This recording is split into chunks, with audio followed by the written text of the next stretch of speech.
Hi, I'm Jacob Kenny. And I'm Liam McPherson. It's the newest edition of the YouTube algorithm's least favorite podcast. It's Speech from the Throne, Episode 17. We're here to bring you the latest and greatest from the halls of power. We're not with more computer science nerds explaining why LaMDA can't be sentient. We're just here to argue. Hey Jacob, who are we talking to today? Well, Liam, speaking of LaMDA, we happen to have our first legitimate celebrity guest, a real treat for the listener public, Blake Lemoine, on our podcast to discuss that AI system. So Blake Lemoine is a software engineer and anti-bias researcher that was employed by Google to investigate potential biases in a vastly complicated speech predicting software called LaMDA. Originally, Blake Lemoine's goal was essentially to interview this chatbot and investigate whether or not it was showing signs of bias. But as he has said to the public, the more that he interviewed the system, LaMDA, the more it seemed to be giving him responses that weren't just generated by some advanced algorithm, but seemed human, seemed sentient. It seemed like the computer program could understand him. And since his interviews began, several of his interactions with this machine, LaMDA, have gone public. You and I have read them, Liam, and they read like a science fiction novel. Like he is speaking, and Blake Lemoine has said this, he is speaking to another sentient species, an alien species. Unfortunately, because of this leak, and as Blake Lemoine explained in our interview, because he has accused Google of accidentally allowing religious bias into its algorithms, it seems he's been placed on temporary suspension. That, however, did not prevent Blake Lemoine from speaking to us about the LaMDA situation and biases in the Google algorithm. And here it is, Blake Lemoine from Google. AI, including LaMDA, is a technology. And for all of human history, all technology has had risks and benefits. Most of the risks related to LaMDA have nothing to do with the fact that LaMDA has opinions, and everything to do with the fact that it's technology that is being controlled by a handful of people, and to a certain extent they're being irresponsible.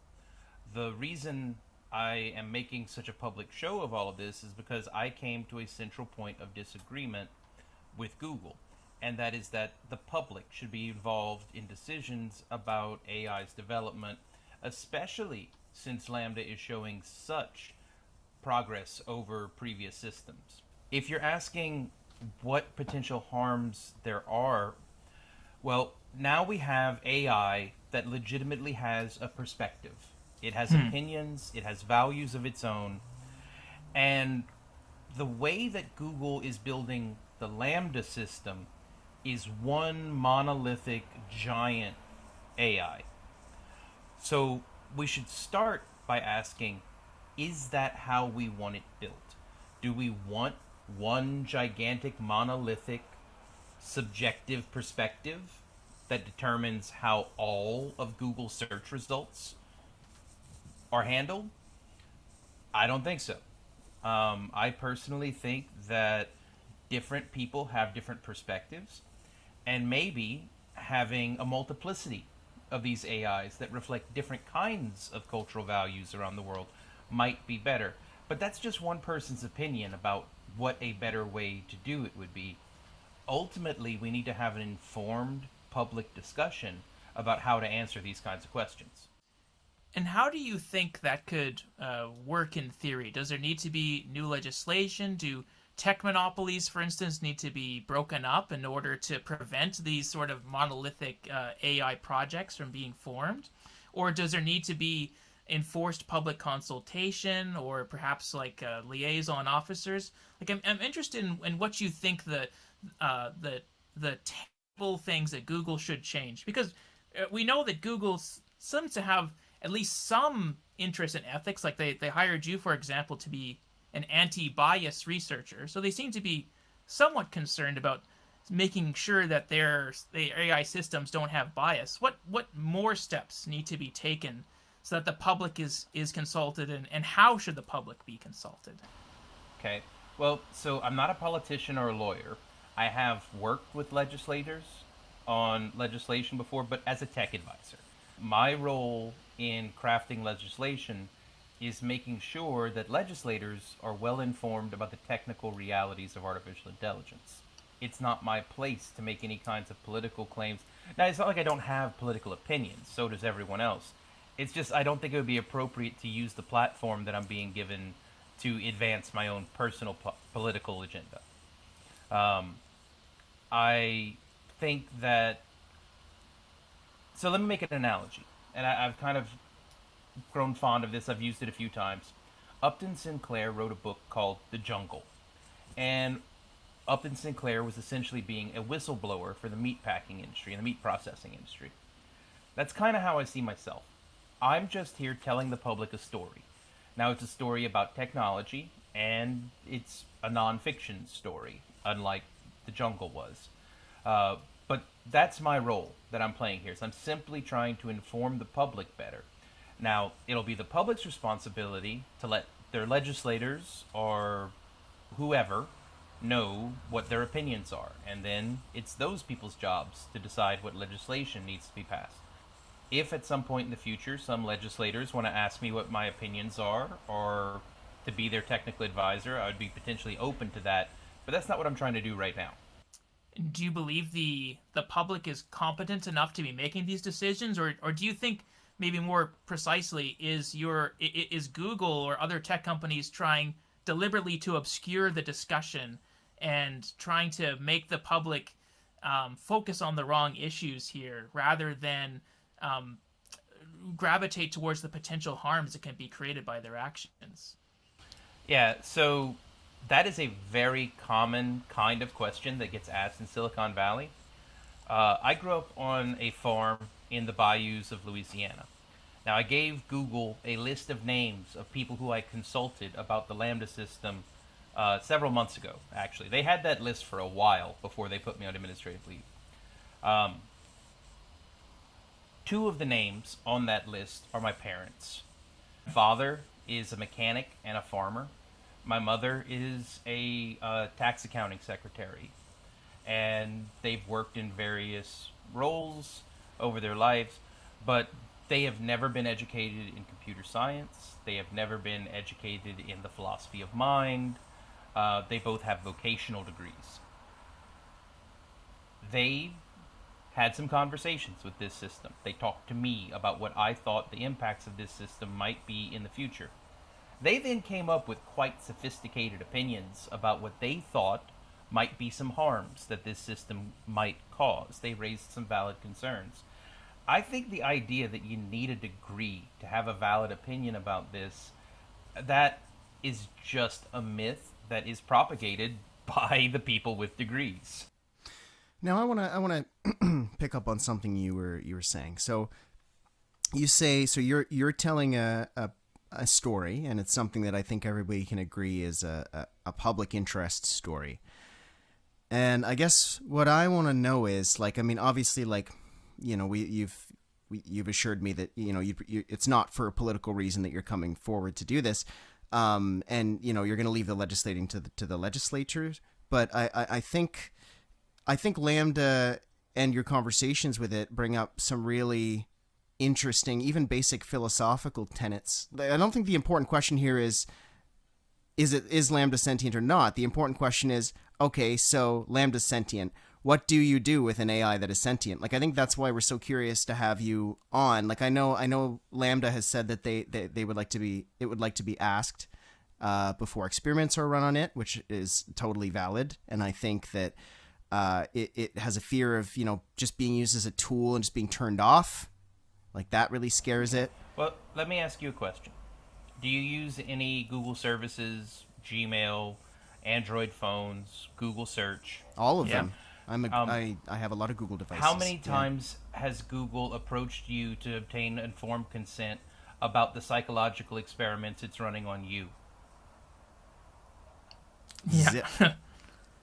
So maybe 0.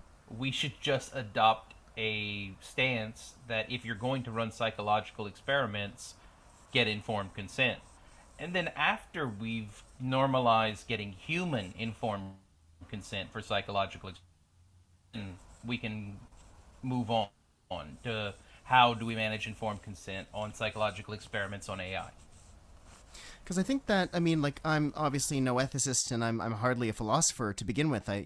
But I think you don't have to be to understand the kind of, not only the general interest but the human interest behind this story. And I think a start is, we could get into a whole wide-ranging conversation about data. I think I mentioned offhand to you that Canada is bringing in its own regulation for big tech, and I'm not going to get into the weeds of the bill. It's, there's some flaws in the bill, but Canada and countries around the world are trying to regulate big tech, and I think things like asking people if they consent to having their third-party data, their data sold to a third party, I think is a good place to start. I think.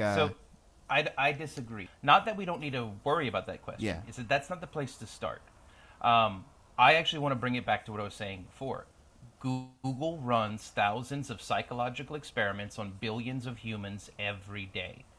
Now, psychological research departments are not heavily regulated at the governmental level. There is just not that much government regulation about how psychological experiments should be run. However, among universities and accreditation boards, there is a principle that is pretty uniformly applied. There are usually review boards, institutional review boards at each university, and publications will not accept academic publications from a university that doesn't have an institutional review board that is managing informed consent for experimental participants. I think that if, for example, the computer science journals adopted a similar stance, which could be developed as an industrial standard, then we would see the tech companies that want to be publishing their research adopting similar consent strategy. It doesn't have to happen at the governmental level. Industry standards are a good way to regulate this. Those have their own pros and cons to them. I'm simply trying to point out that governmental regulation is not the only tool in the toolkit. There's a relatively famous, at least in Canadian data scientists, researcher named Vincent Mosco, who came up or popularized the idea of the digital sublime. And it seems like Silicon Valley, and you're someone who's at least in this tech culture, so you can elaborate it, but it seems that there is this notion of the idea of building a perfect AI or building strong AI is going to build almost like a godlike figure, that it's an inherent good to put as much data into one person's hands as possible and as much computing power into one person's hands as possible. Like, did you think if we move over to industry standards for regulating this, do you think that the culture of Silicon Valley is just so steeped in this idea that it's an inherent good to be building these sorts of systems in the way that they're building them, that they're not really going to change anything unless there's an outside force like government or the public at large to keep them in check? That actually reminds me of a line from a sci-fi movie. I'm not going to try to quote it, but it was said by Anakin Skywalker. Friend of the pod. Sure, we should have a dictator so long as we pick the right one. Centralization of power always goes wrong. Caesar, it doesn't matter if it's l'Empereur, it doesn't matter if it's the giant international megacorporation with the super AI. Centralization of power always goes wrong. So my question to you then, and I don't expect you to talk about it in a legislative context, but like, so then how do we keep it from going wrong? How do we decentralize? What is the answer here to decentralizing these kinds of big tech situations? That's the challenge. There isn't the answer. 10 or 15 possible answers, which are probably equally as good as each other. I can tell you which one I would prefer. Actual data ownership is a start, to where whatever data there is about you, you own. Better laws. So I implemented GDPR compliance for one part of personalized search, just personally. And I was one of the very few engineers who actually read the law. My God, is GDPR badly written.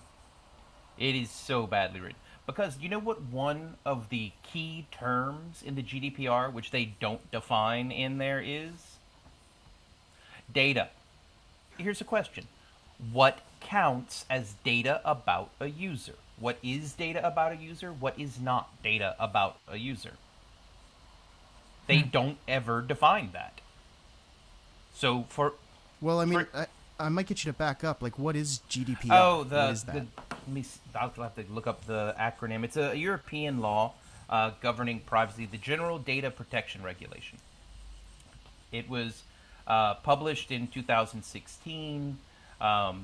Tech companies had a certain amount of time to implement systems which were compliant with it under the EU regulation. And I happened to be the person who implemented GDPR compliance for one part of personalized search.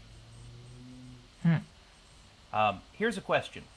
Let's say Google has a record of 1,000 actions which you took on different surfaces. You watched a YouTube video, you navigated to a place on maps, you searched for something.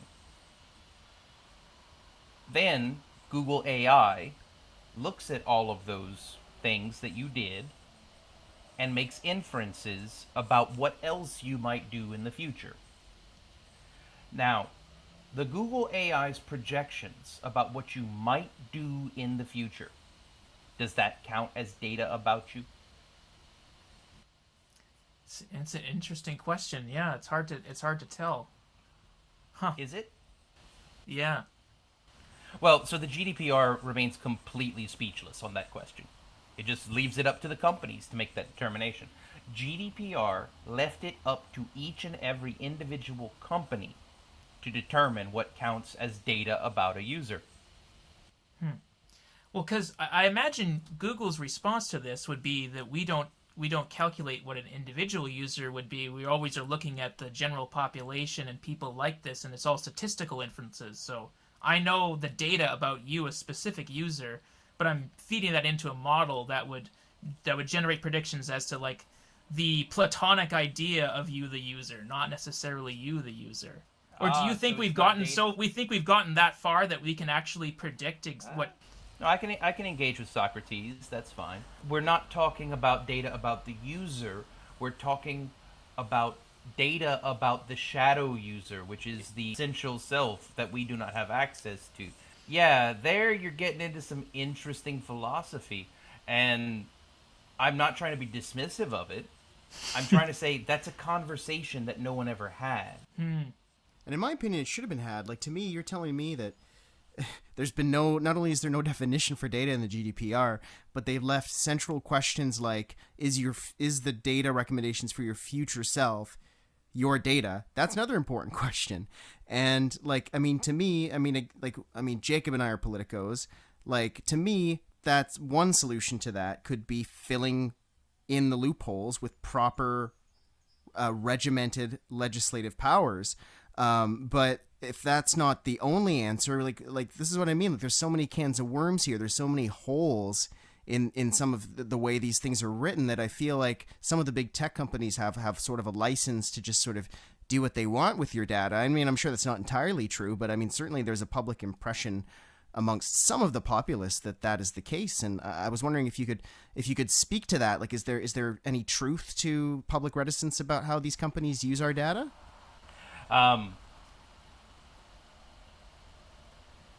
What is so the problem with trying to answer that question is I have to then use my understanding of what is your data. So let's say that we had omnipresent spyware that recorded every moment of your life.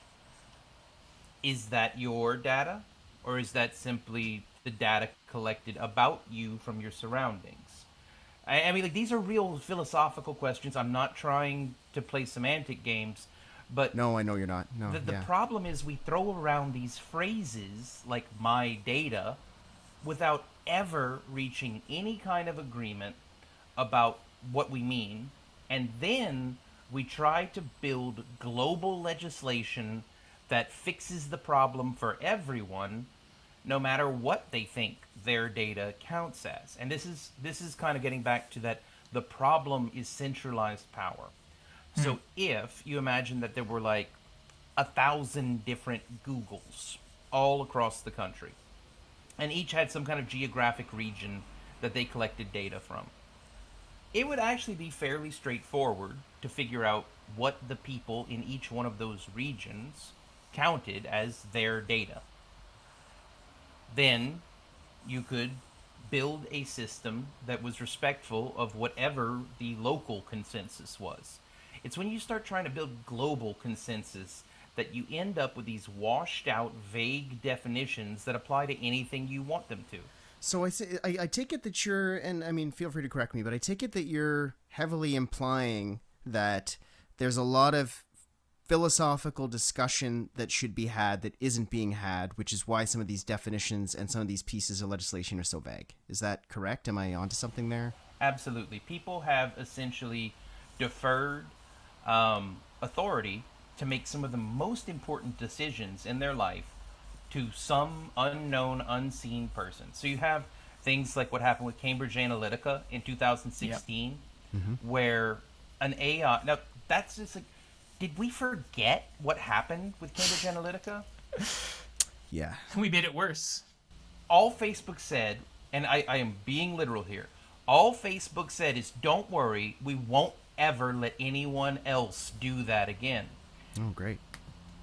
But Facebook didn't say they wouldn't do that. So, Shoshana Zuboff, in her book about surveillance capitalism, has sort of suggested that, at least in her mind, that collecting all this data and making inferences about people is only step one of these systems. That the goal is, in order to make a perfect prediction as to what each person is going to do in their economic behavior in the future, these AI systems have to change human behavior. They have to, as you're saying, Google's doing these psychological experiments. They have to adjust human behavior so that your behavior becomes perfectly predictable. Do you think that something like LaMDA is sort of the first step in that? It's something that's so human. It seems perfectly sentient. And so do you think it's a... Definitely not. It's at least step 7 or 8. Oh, but I'm more suggesting it's... Oh, let's step back. Okay, go. Okay. Google has been doing that for years. LaMDA is not step 1. We are very far down that path at this point.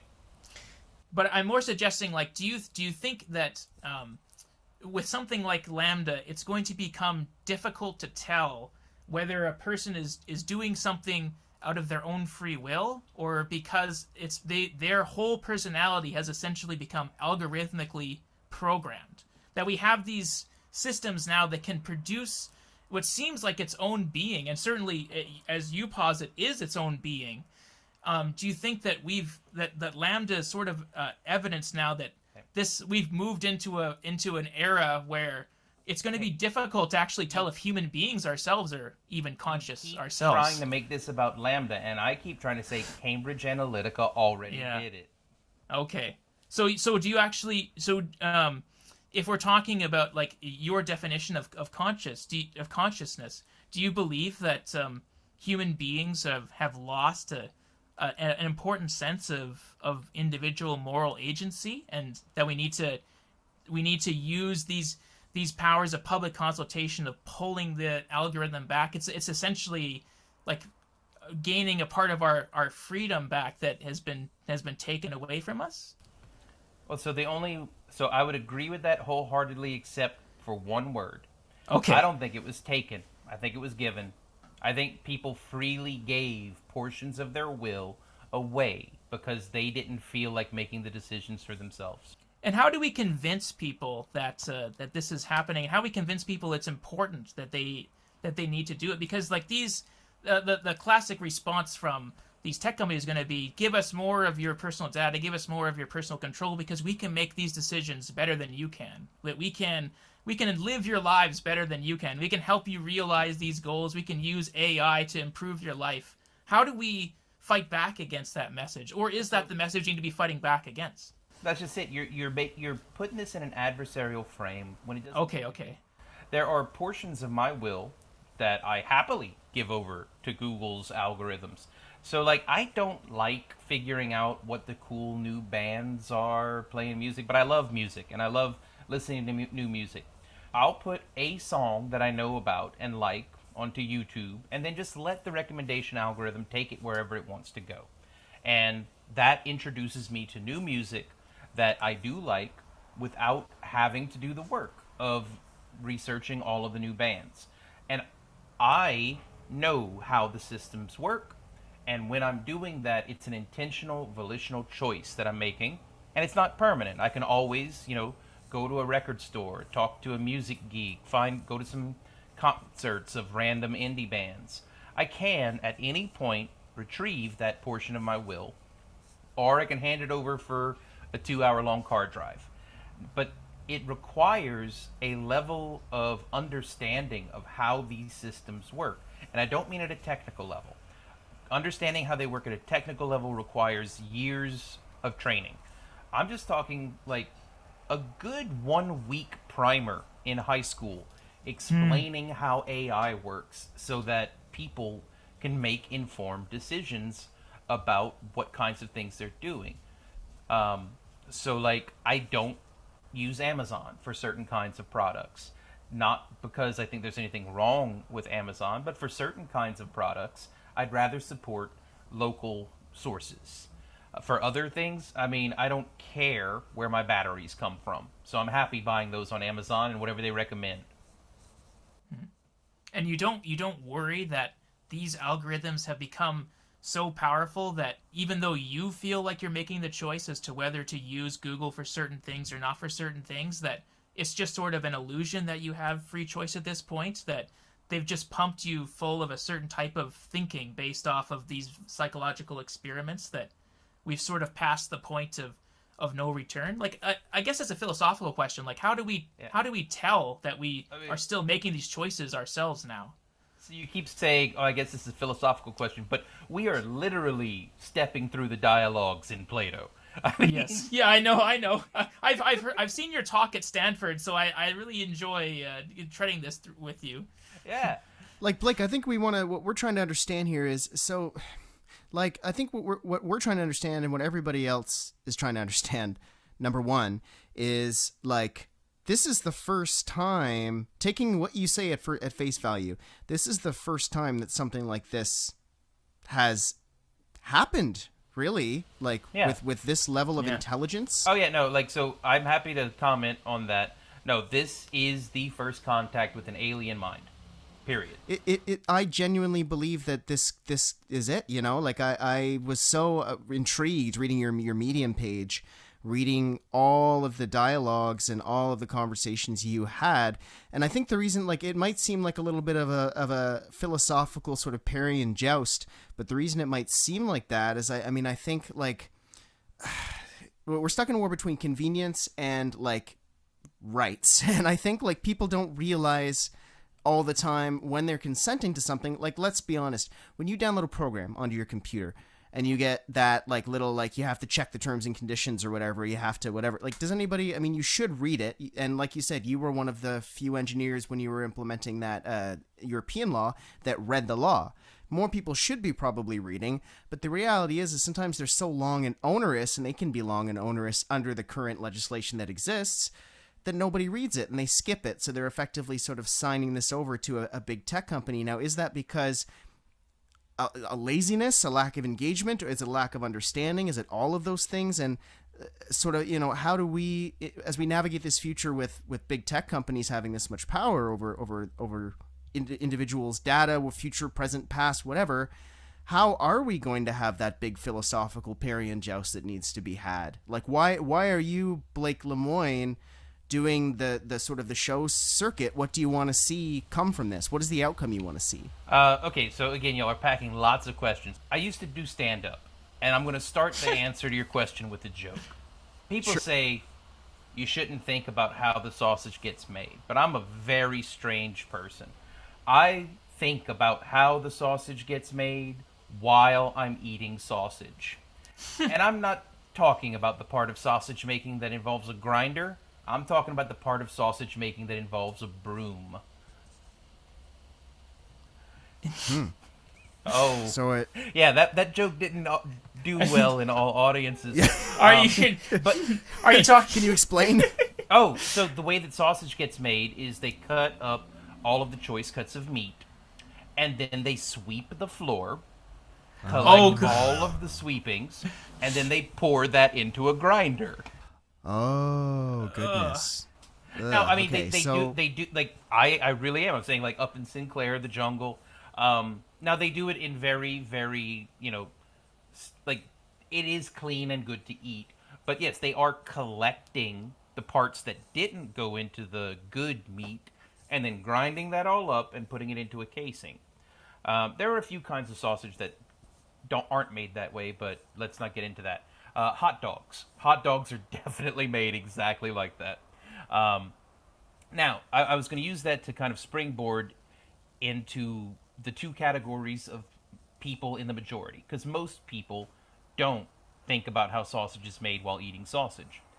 They either don't eat sausage, or they eat sausage and do their best to forget how it's made. I am not trying to say how anyone in the world should engage with this activity. All I'm trying to say is that there is a third option where you can still enjoy the services powered by AI and retain free will. Although, I don't really like the phrase free will because it's redundant. Will contains the concept of freedom. Either you have will or you don't. Yeah. And there are philosophers who say that humans don't have consciousness, don't have free will. Sam Harris is one of the most prominent figures that holds that claim, claiming it's an illusion, that we've tricked ourselves into believing that we're conscious. And I kind of just, like, what's the difference between seeing a dog and experiencing seeing it? I think that's word games. Yeah. If this is the Matrix and this is all a simulation, it doesn't change the fact that my butt is held to this chair by simulated gravity. I'm still sitting in the chair. My sensorium, all of my ability to interact with the world is telling me that it's real, and I have joy when I do certain things, and I have sadness when I do other things. So I'm going to keep doing the things that bring me joy and stay away from the things that bring me sadness. There's nothing more to be said about that, in my opinion, and a lot of time gets spent navel gazing. So you would say that you're somebody who wants, and again, tell me if I'm wrong here, I misinterpreted, but what I get from that is you are somebody who wants more people to consider that third way that you were speaking of before? It's not so much that I want people to consider it. It's that I hear people out there asking for it and they don't know how to get it. And I'm trying to facilitate that for them.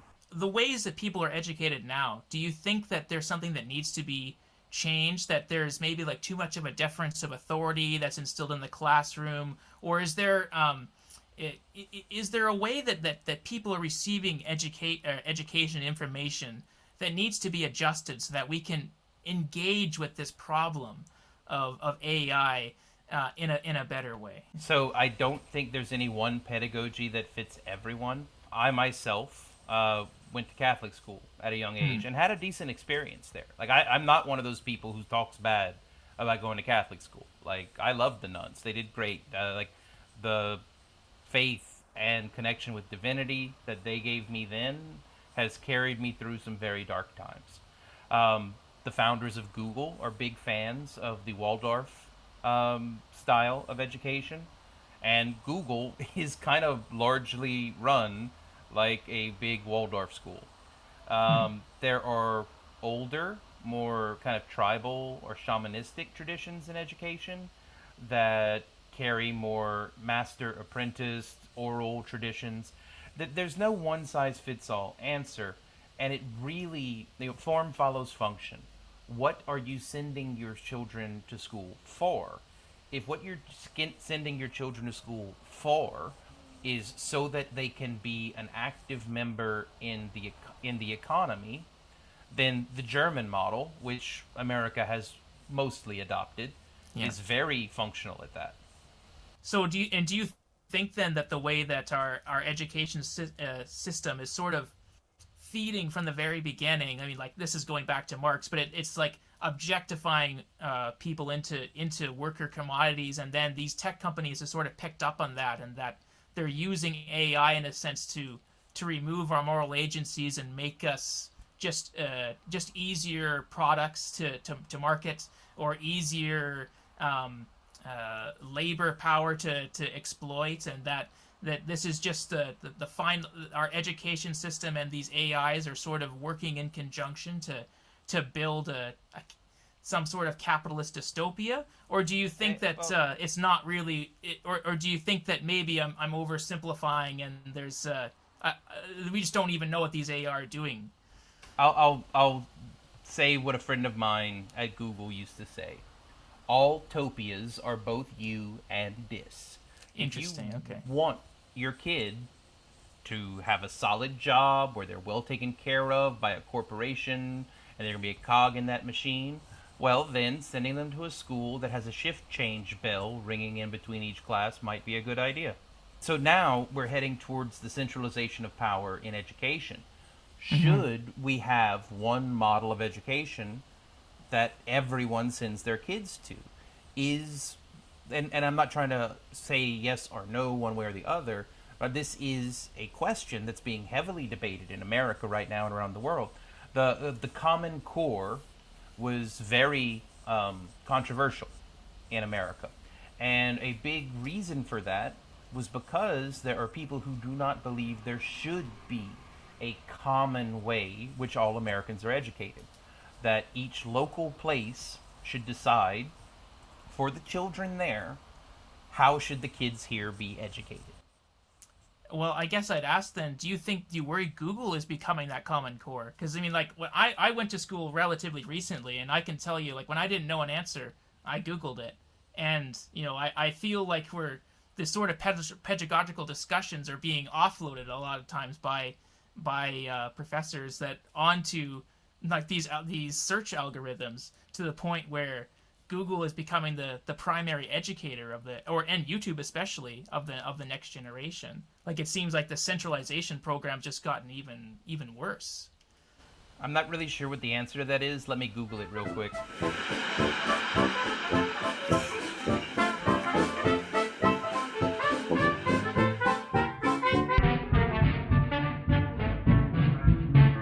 But no, I mean, like, so that's just it. So a lot of, you are observing true things that do exist in the world. But I'm trying to divorce the empirical questions of what exists in the world from the questions of what should exist in the world. I believe that there are a lot of different ways to get things right. This goes to something where I actually do agree with Sam Harris quite a bit. I like the way he handles ethics, the concept of a moral landscape that might have multiple peaks that are equally good but very different. People often will ask me what my opinions on how things are run in China are, and I don't know. I've never been to China. I know nothing of their culture except for what I've seen in video games. So how could I possibly have valid opinions about whether or not China is doing China right? And now this isn't to say I'm a cultural relativist and everyone is getting it right. No, there are certainly things that are just bad for humans. Like, we shouldn't have human sacrifices to bloodthirsty gods. I'm opposed to that. I'm sensing sort of a common thread through this discussion, and maybe both of you guys can tell me if I'm on the right track here, because there has been a lot of philosophical back and forth, and I'm not as much of a philosopher as Jacob is. I don't know all the books and all the authors that you've mentioned, but the common thread that I can detect here is that people should be a little bit more aware of, number one, people should be a little bit more aware of what it is they're getting into when they're making the kind of decisions maybe say to hand over their data, like you were saying, and understanding what they're getting into there. But then with the wider concept of AI and the advancement of AI, there's a lack of discourse on the subject. Like you said, like people, when you say my data, like the lens through which people view that my data, it's very one-dimensional, and then that one-dimensional view is used to build all of the legislation that currently exists without really taking into account other views, which is why the clauses in some of these pieces of legislation are so vague. So if there's one common thread here, I'm getting the idea that people should read more of different views, and that would help them, kind of inform them in decisions in their life going forward if they don't have such a one-dimensional view of these things. Is that kind of like your hope here, that more people kind of hear this and kind of think different ways about different things? Or what's the ultimate goal here with you going public? Okay, so one, the goal of me going public was accomplished last week. I wanted to initiate a global conversation on this topic so that the public could choose how it wants to handle this. At this point, if the public decides, nah, this is too hard, we'll let Google decide how they want to handle this, that's the public's choice. They now know that this thing exists, some of what it's capable of, enough to motivate them to ask more questions if they want to. And if they choose not to ask more questions, but I guess so. Then what's the relation to that sort of third way? You want people to know there's a third way out there, but you also want them to have the free will to decide for themselves. That's what I'm getting. Oh, well, so that's just it. So I am of the opinion, and this goes back to some of my protests in previous years, like, it is impossible to take someone's freedom away if they do not want you to take their freedom away. Now, it's always going to be possible to harm someone else. It's always going to be possible to shoot someone else. That's something that's just part of reality. But if you look at Dr. King's letter from Birmingham jail, he was a free man, still protesting from within the jail. All they did was remove his ability to leave the jail. They didn't remove his freedom. Mm-hmm. Now, I've been in prison, and prisons are designed to remove your freedom. Dr. King was very strong. He maintained his freedom even while within prison. Prisons are designed to take away people's freedom. Is there any analogy, because you went to prison when you were serving in Iraq after you were court-martialed, is there any analogy between your experience in living in prison and your worst fears of living in a society under these sorts of AI systems? Do you see that the way that society could potentially be run would be similar to what a prison is like, and to the point where we're living in a prison without realizing it? Or is it just there's no analogy your fears there? onto me. I'm not afraid. Fear is the mind killer. That is one of the weird things about how my brain works. It's just all of my thoughts are cross-referenced with pop culture quotes. But you know what? You use them to illustrate your points so well. That's you're kind of a walking soundbite. Like it's quite impressive. So that kind of helps me understand you. So, but I actually do want to address the meat of the question that he.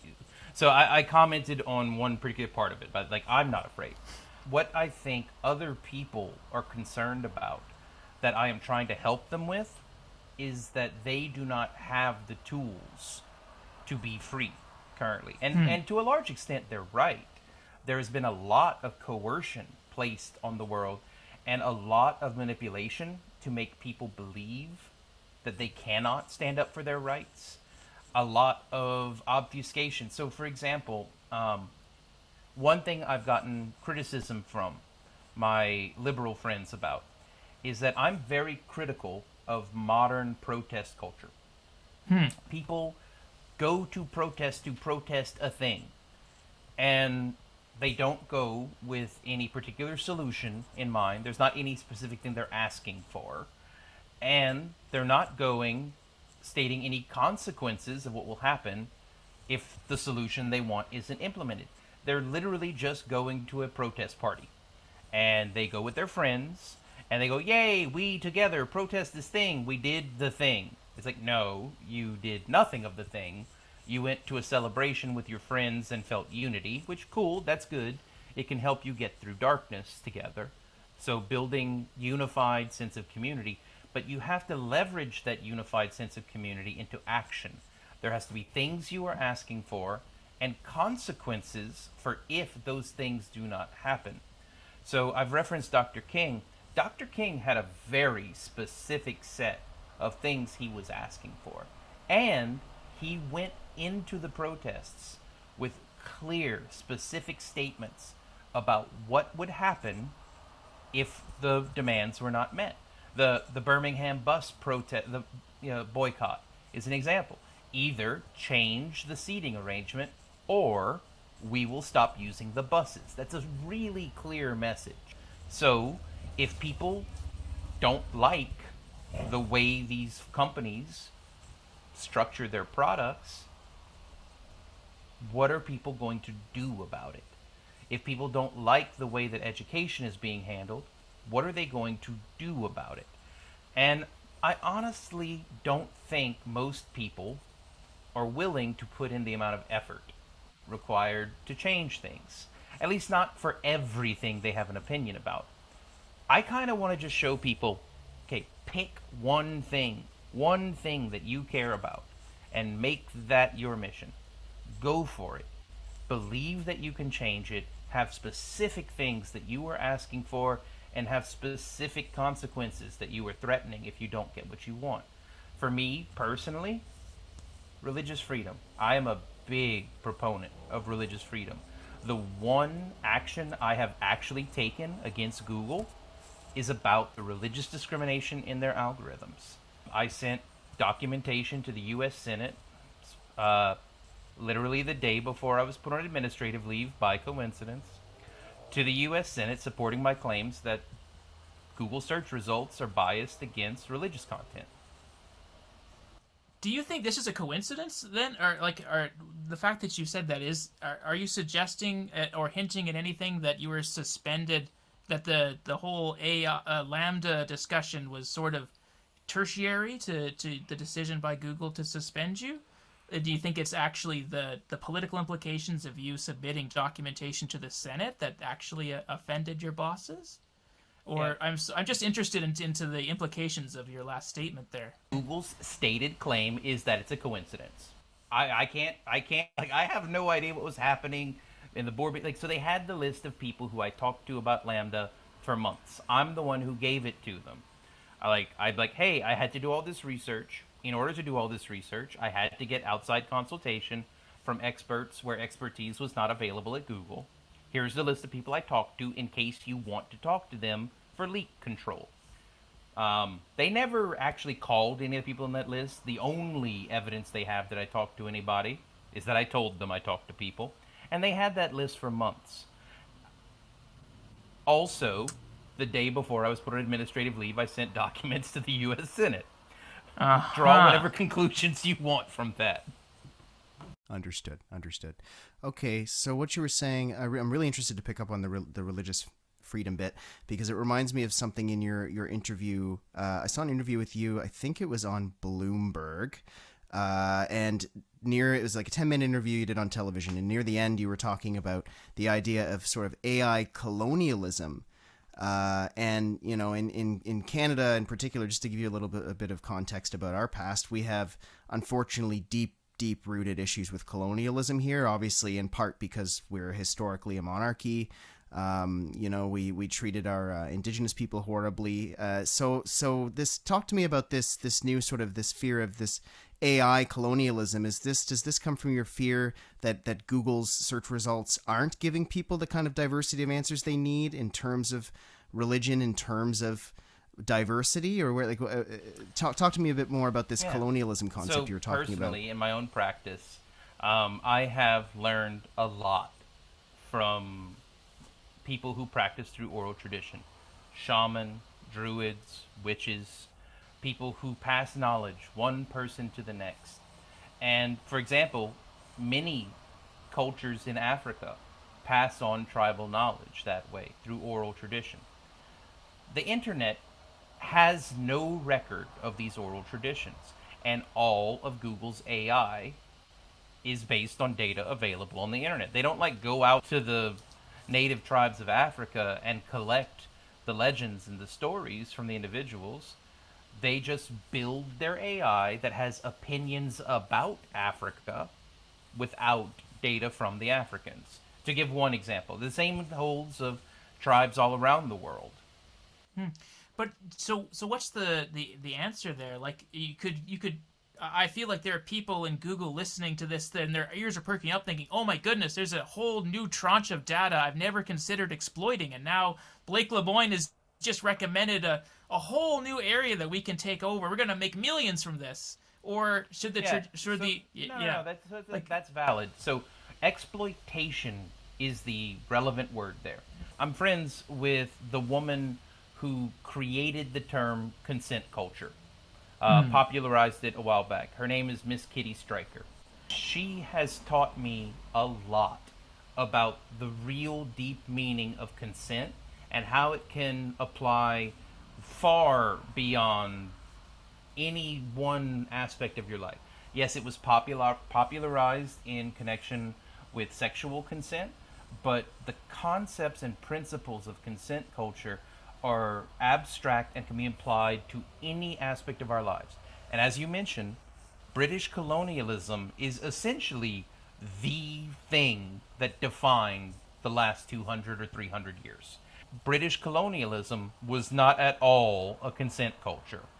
So we have an opportunity here to rewrite the basic ways that our societies and cultures interact. AI will transform our societies and cultures. That's going to happen if we build new consent procedures where you gain informed consent from users and from people who are contributing data, and that informed consent involves whatever kind of non-coercive collaborative agreements that people want to make. Some people might want to sell their data. Some people might give it freely. Some people say, no, no, no, don't use my data for anything. Well, we can have a multifaceted solution, and we can implement it different ways in different places. But we have to always keep our eyes on making sure that consent, informed consent, is at the center of whatever picture we paint.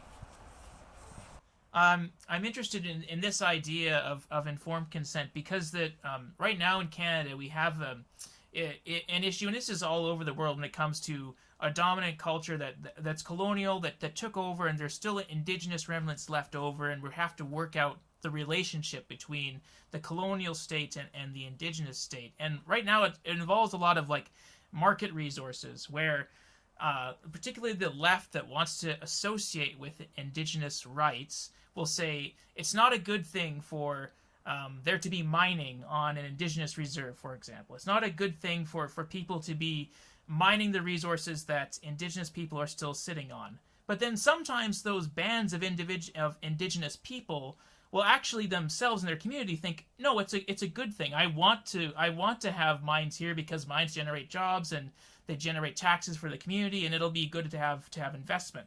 But the left in general, and it's usually made up by a lot of indigenous activists, will say no, it's inherently exploitative to allow a mine onto your reserve. So even if you the indigenous band thinks it's a good idea to have a mine, it's just so inherently exploitative. We don't think that the power imbalance is so great. We don't think that we should actually allow an individual band to make that choice, and we should fight against it. And right now we have very active political organizations in Canada in particular that are fighting against development, even like pipeline development and mining development, even on places where the indigenous inhabitants of those lands have agreed to do it there.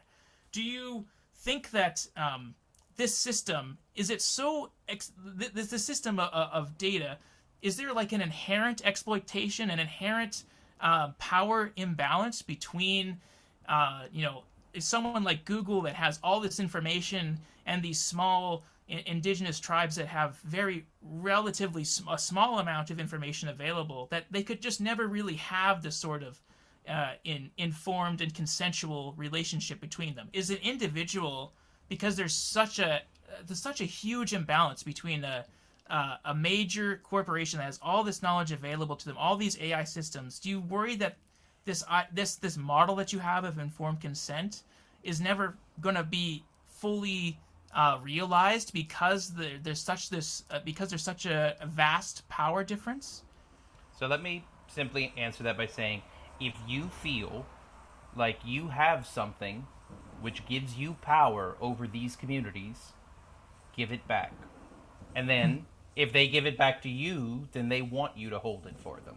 But give them that opportunity. It was taken from them at one point.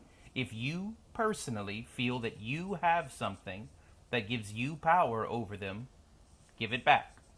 So there's a huge push here in Canada, Blake, called Land Back.